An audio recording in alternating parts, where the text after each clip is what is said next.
Belmiro, jovem morador de uma comunidade pobre da cidade carioca, possuía ótimos princípios. No entanto, tinha uma característica que o prejudicava muito: a negatividade. Ele, diante de qualquer problema em sua vida, acreditava sempre que aconteceria o pior e insistia em contagiar os familiares e amigos com seu pessimismo. Ainda criança, ele perdera o pai em um acidente quando este trabalhava em uma obra. O triste acontecimento proporcionou ainda mais um grau pessimista na sua maneira de ver a vida. Dona Laura, sua mãe, com a falta do esposo, teve que se desdobrar na sua profissão de doméstica. Ela retornava sempre exausta depois do trabalho. Além disso, tinha que subir uma ladeira íngreme de retorno à sua moradia. Belmiro achava que o esforço de sua mãe em subir a encosta lhe daria um problema cardíaco sério, e isso deixava-a muito tensa, pois ela era muito agradecida a Deus em ter herdado do marido falecido a casa simples, localizada no alto do morro, por ser o seu único refúgio e proteção. Mais tarde, Dona Laura teve outro relacionamento e vieram mais 2 filhos. Só que o novo companheiro abandonou-a com os filhos bem pequenos e com todas as responsabilidades. Após o abandono do padrasto, as dificuldades tornaram-se enormes para Belmiro e sua família. Ainda adolescente, ele teve que abandonar a escola e nem sequer completar o último ano do ensino fundamental. Para ajudar nas despesas diárias, ele passou a vender doces dentro dos trens do subúrbio. Amargurado, não via outra perspectiva de progresso. Ele achava que seria um eterno vendedor de balas. Todavia, completando a maioridade, sua mãe, através dos patrões, conseguiu para ele uma vaga de auxiliar de carga numa empresa de transporte. Infelizmente, nesta mesma época, Gerson, um de seus irmãos, ingressou como fogueteiro de aviso em uma facção na comunidade onde viviam. Dona Laura ficou muito tristonha com a atitude do filho e orientou-o para que abandonasse aquela situação. Belmiro quis ajudá-lo e conseguiu um trabalho de aprendiz numa fábrica de calçados, o que Gerson aceitou de bom grado, abandonando a delinquência juvenil. Numa manhã, ainda bem cedo, Belmiro saía para o trabalho quando foi abordado pelo chefe da comunidade. O homem disse-lhe que precisaria ter uma conversa particular com ele.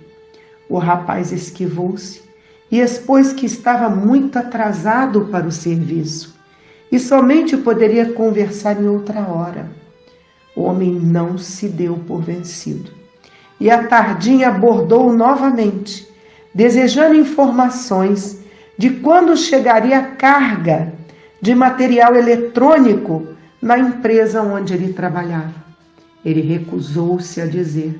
Por isso o homem, muito irritado, declarou que caso ele não colaborasse, daria ordem para executar Gerson, seu irmão dissidente, jogando no precipício morro abaixo.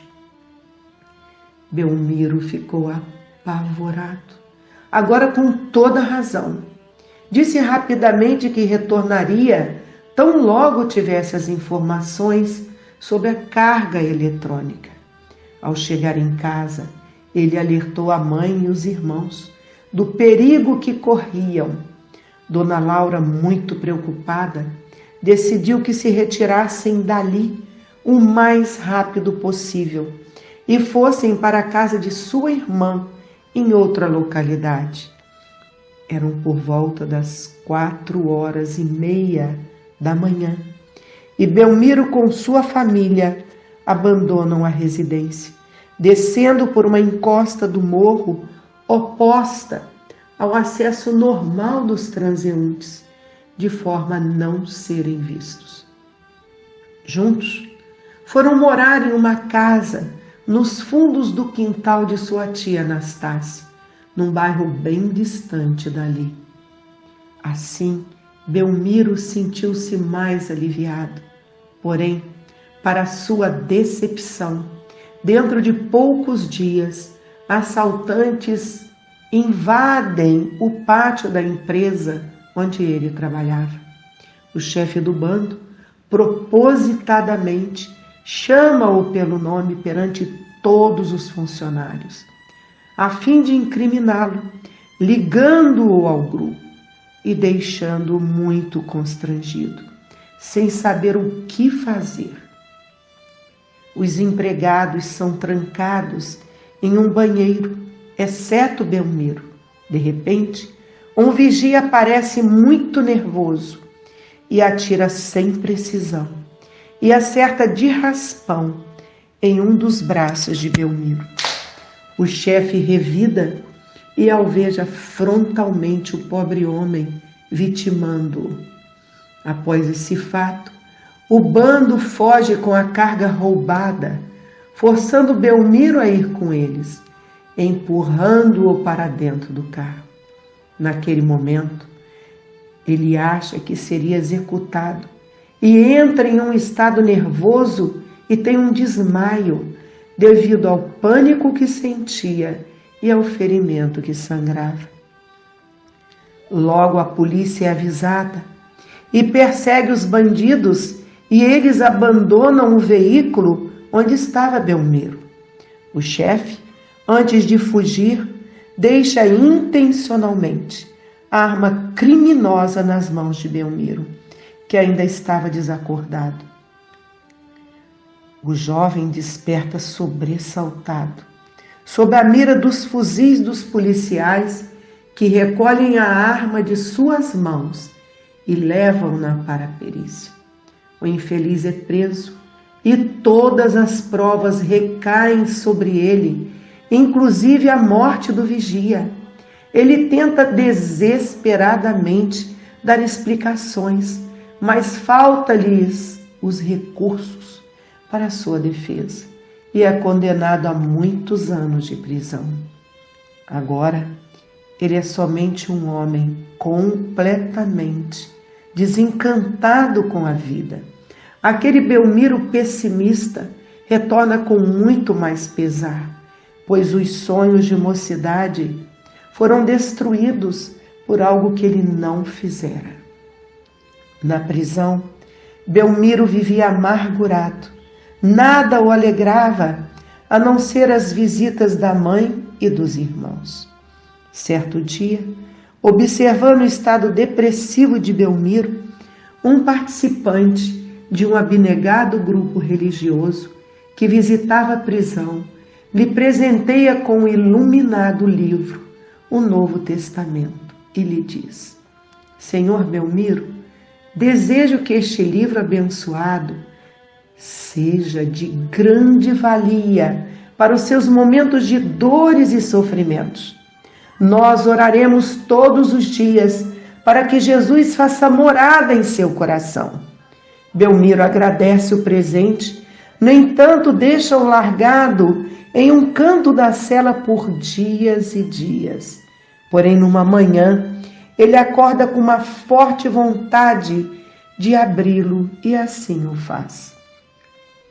A página aberta aleatoriamente fala da parábola da figueira estéril. Ele reflete que em todos aqueles anos no cárcere, ele estivera tão distante de Jesus como realmente uma figueira estéril. Belmiro relê várias vezes a parábola para que melhor a interprete.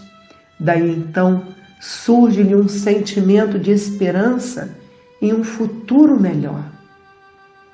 Mudanças fervilham em seu ser. Um desejo de ser melhor brota dentro do seu coração. Naquele mesmo dia, no horário do banho de sol, Belmiro junta alguns companheiros e lê para eles a parábola da figueira estéril. Um homem tinha uma figueira plantada em sua vinha e foi buscar fruto nela, mas não o achou. Disse então ao que cultivava a vinha: olha, já faz 3 anos que venho buscar fruto nesta figueira e não o acho. Corta, pois ocupa a terra inutilmente.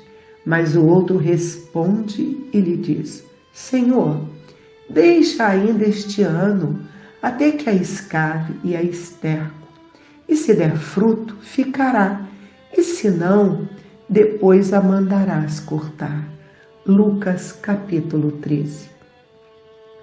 Belmiro, muito inspirado por aquelas palavras, explica a parábola com um jeito muito especial que se adequava ao grupo naquele momento. Meus irmãos, necessitamos produzir bons frutos, implantarmos o reinado de amor aonde estivermos, aqui ou acolá. Devemos ser o exemplo do Cristo, revivendo o seu Evangelho. A nossa consciência deve ser despertada. Nós temos deveres com Deus, conosco e com o nosso próximo. Não sejamos como eu fui, uma figueira estéril até dias atrás. Os companheiros de Belmiro ficaram maravilhados com suas palavras e outros mais achegaram-se, buscando consolo e esperança no porvir. A partir daquele dia, Belmiro explanava sobre os versículos contidos no Novo Testamento, e aquele lugar de angústias se transforma num celeiro de luz. Os responsáveis da penitenciária, satisfeitos com as pregações de Belmiro e do bom ambiente que ele proporcionara, permitiram a ele a visita a seus familiares, o que muito o contentou. Dona Laura, surpresa, recebe-o em sua casa, com seus olhos alegres. Antes, cansados de tanto sofrimento, agora irradiava brilho de júbilo ao ver o filho querido junto a ela e aos irmãos. Belmiro foi recompensado com o regime semiaberto, onde ficava com a família durante o dia e à noite apresentava-se para um recolhimento. Porém, todas as manhãs, antes de sair, continuava a sua tarefa em exemplificar os ensinamentos do Mestre de amor. E ao falar de Jesus, sentia uma paz imensa. A partir de então, Belmiro foi convidado também por seu irmão a aprender um novo ofício. Gerson tinha uma marcenaria ao lado de sua casa e, portanto, convidou o irmão, que se sentiu realizado na possibilidade de aprender aquela profissão.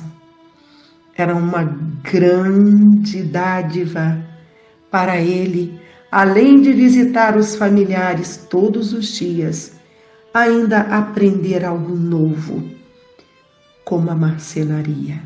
Infelizmente, no início de 2020, ocorre a pandemia mundial do coronavírus. No Brasil, a incidência de infecções disseminava em números alarmantes.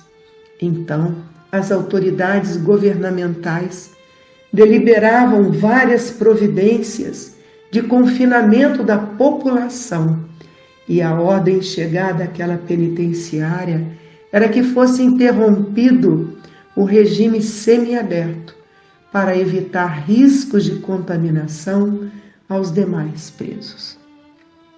Belmiro fora proibido de visitar a família e, consequentemente, trabalhar na marcenaria. Com isso, ele entrou em uma grave crise de melancolia.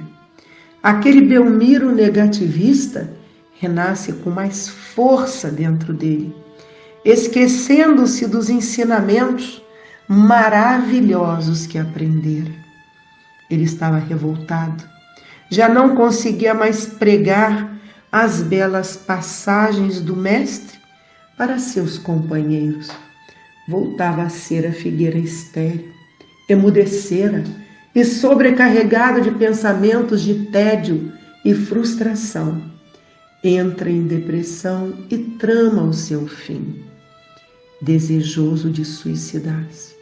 Sua mente fica muito perturbada com os pensamentos obsessivos contínuos.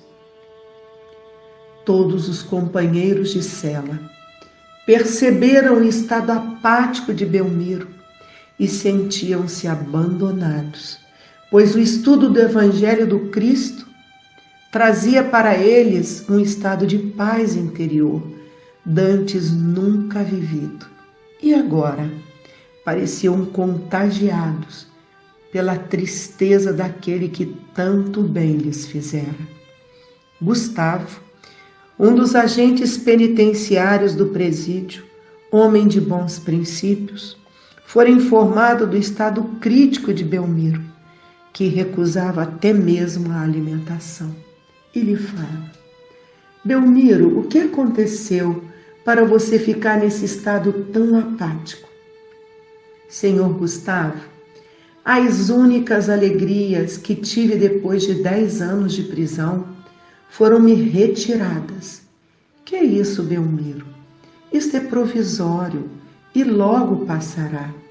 Há uma outra atmosfera reinante aqui, graças ao seu trabalho de pregações. Hoje vejo os teus companheiros tão diferentes, graças às suas palavras.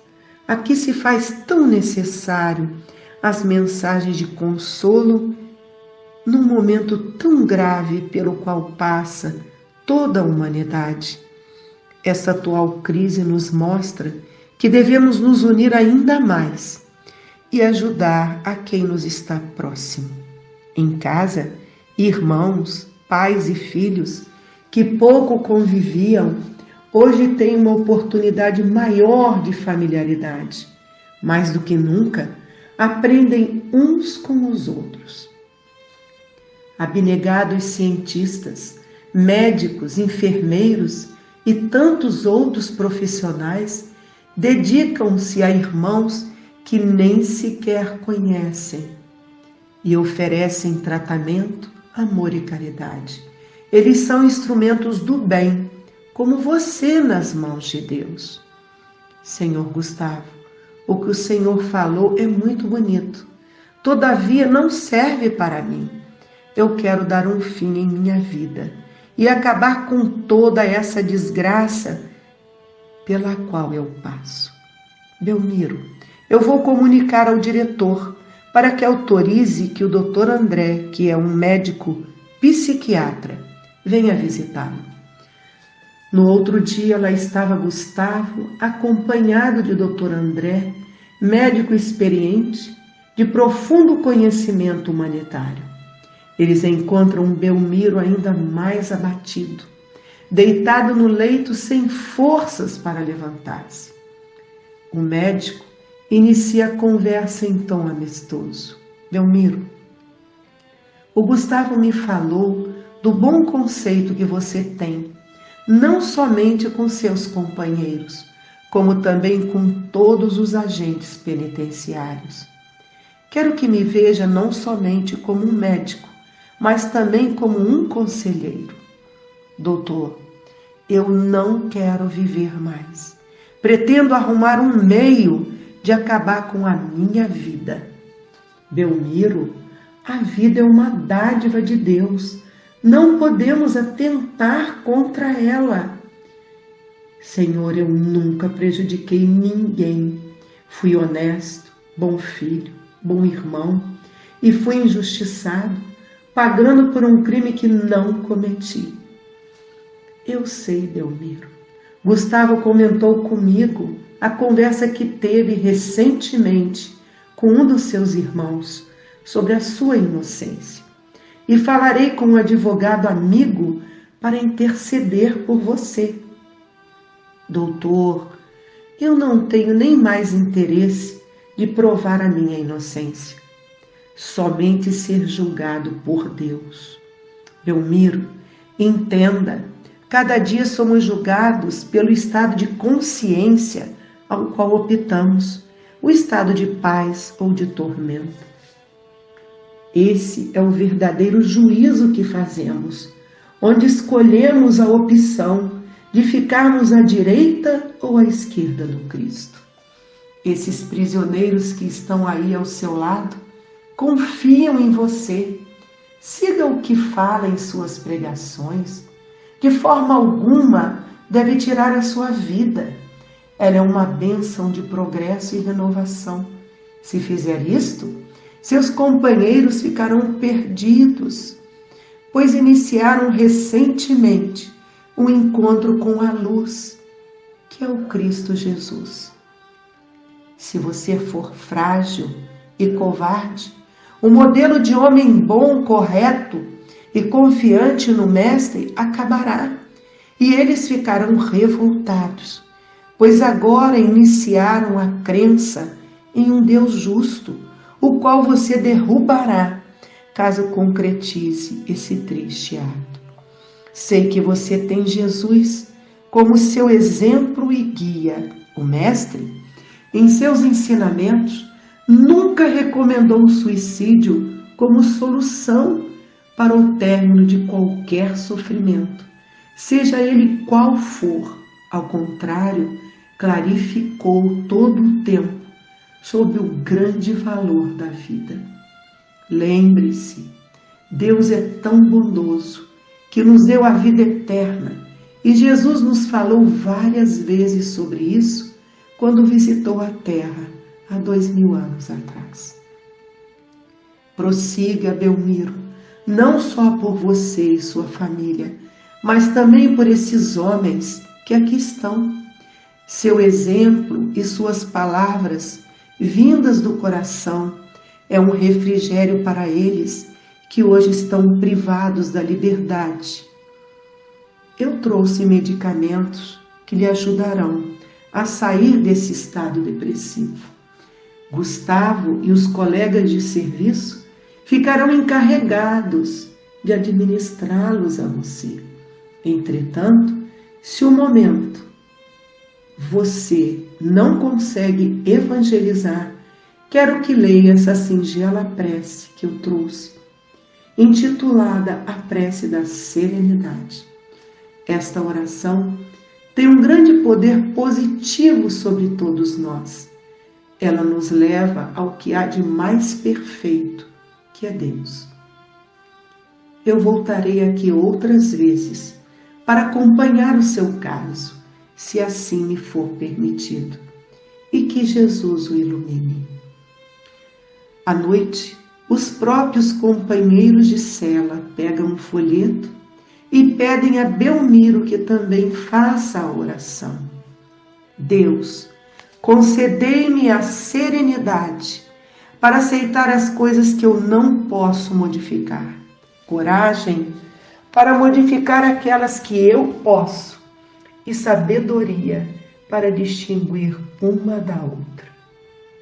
Naquele momento, Belmiro fica extremamente tocado pela prece e sensibilizado pela atitude solícita daqueles homens que mais pareciam irmãos de fé do que prisioneiros. A cela é banhada por uma luz como se ali fosse um templo religioso de amor e paz. Belmiro ganha nova força e a inspiração vem ao seu encontro em forma de palavras. Meus irmãos, doravante, todos nós oraremos para todo o planeta que passa por essa crise que assola os corações, ceifando vidas. Mas saibam que tudo tem uma razão de ser E esses que estão partindo não estão abandonados pelo amor de Cristo. Na manhã seguinte, todos acordam em outro clima. Belmiro decide continuar com a sua tarefa de pregações. Por vários dias, ele, junto a seus companheiros, recita a prece da serenidade como um alimento para suas almas. Para a alegria de todos, num domingo após a visita do caridoso grupo religioso, ele diz emocionado: oremos então, meus amigos, tendo a certeza que seremos a partir de hoje a figueira estercada de bons princípios, abençoada pelo Mestre e regada pelo seu amor através de nossas boas ações. Daremos bons frutos, seremos figueiras revigoradas, fortificando e semeando o amor que Jesus nos ensinou. E que brilhe a vossa luz. Amém.